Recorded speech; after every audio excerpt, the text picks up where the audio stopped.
So my name is Richard Hughes Rowlands. I'm the EMEA Regional Product Manager for the stationary printer family. That includes the desktop printers and the industrial printers. Today I want to tell you about the new desktop printer, the entry-level value tier ZD200 series printer. At the entry level, price is often a very important factor, but you don't have to give up on features or performance with Zebra.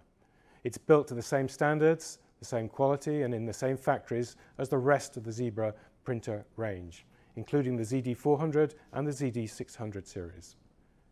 In this video, we're going to take you through unboxing the printer, setting the printer up, and in comparison with its predecessor, the GC420. So, when you get a ZD200 series printer, what do you get? You get the cardboard box we have here.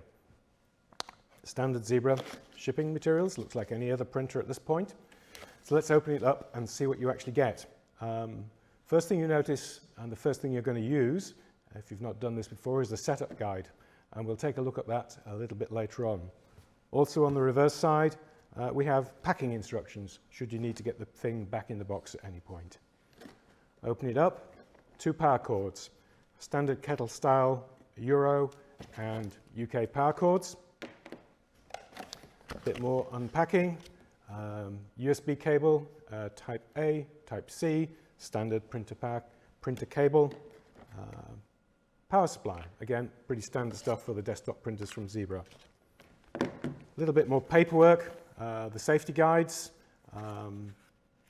very short safety guide, very necessary safety guide in lots and lots of languages, and a new document is the regulatory guide. You'll see this in quite a lot of printers now. So this has all the compliance statements about the printer in it as well.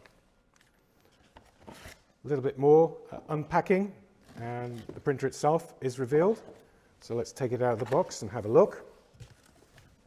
And there it is, ZD220 direct thermal model. The first thing you're going to notice, if this is the first time you've seen one, and if you're using the GC420, which is this product replaces, is the color. Color's very different. This time we're matching the rest of the color palette that we use on our printer family, matching the rest of the desktop range, largely grey exterior, yellow touch points, and a very simple user interface. Let's take a look and see how simple the ZD220 is to set up. And I'm going to use the setup guide as help for doing that. If you remember, this was on the first thing you see when you open up the printer. So step 1, install the software.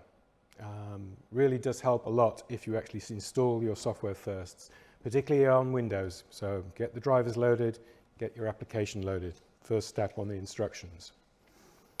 Setting up the printer, step 2. Let's open it up. There's no media loaded at the moment. We're going to do that in the next step, but we need to connect the power supply. So the standard desktop power supply, which is connected to the mains already, and you'll notice there's a little green LED on the power supply, so that's showing us the power supply is good. Standard sort of connector you get on the desktop printer family, and it goes into the back of the printer. Printer has an on-off switch. This one is on the front of the printer. So to turn it on, you need to push the switch on the front, and you can see that the LED lights up, indicating the printer has power. So the next step, we're going to load some media into the printer. Open it up with the 2 yellow touch points on the side. Standard clamshell design, folds up and stays open. You can see the print head there in a position that you'd expect, and the media guides are there. Again, yellow indicate these are things you're meant to touch. The media guides here are adjustable, so you can open them as far as you need for the media, spring-loaded, and they return. They also have a lock on them, so if you're using fan-fold media supplied externally, you can actually lock the guides into position. But we have some roller media today, so that's what we're going to use. The other thing you may need to adjust is the sensor. Again, a yellow touch point. The sensor, you can move it from the middle position all the way across to the edge. So depending on the media you're using. If it is something other than a standard rectangular format label, you can actually move the sensor across to the right position. So the media loads in, you open it up, you put it on the hanger, you put it through the two integrated media guides on the front, over the platen roller and out the front, and then simply close it up. Printer LED goes green, and you can press the pause button to feed a label through. Printer automatically calibrates. That's as simple and as easy as it is to load and set up your ZD200. The ZD200 is replacing the GC420, so let's take a look at the two printers. The first thing you notice is the color. Clearly, the GC is in the older style colors that we used from some years ago, whereas the ZD200 series uses the new brand look and feel. In terms of the user interface, what you see on the GC is a single control that integrates the LED, whereas on the ZD, those are separated out into a separate feed and LED status indicator. The power button is on the front of the ZD and on the rear of the GC. Let's open them up and have a look on the inside.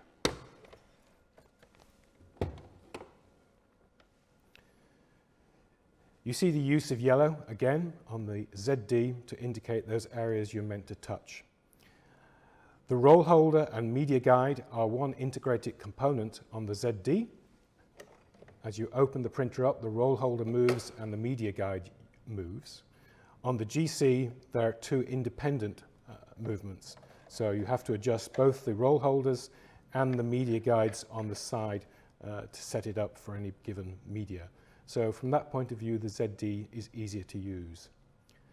The GC has a single sensor fixed position in the center of the media, whereas the sensor on the ZD200 is adjustable all the way from the center of the media out to the left-hand edge. So if you're using non-rectangular media, you can adjust the sensor to correctly position the label.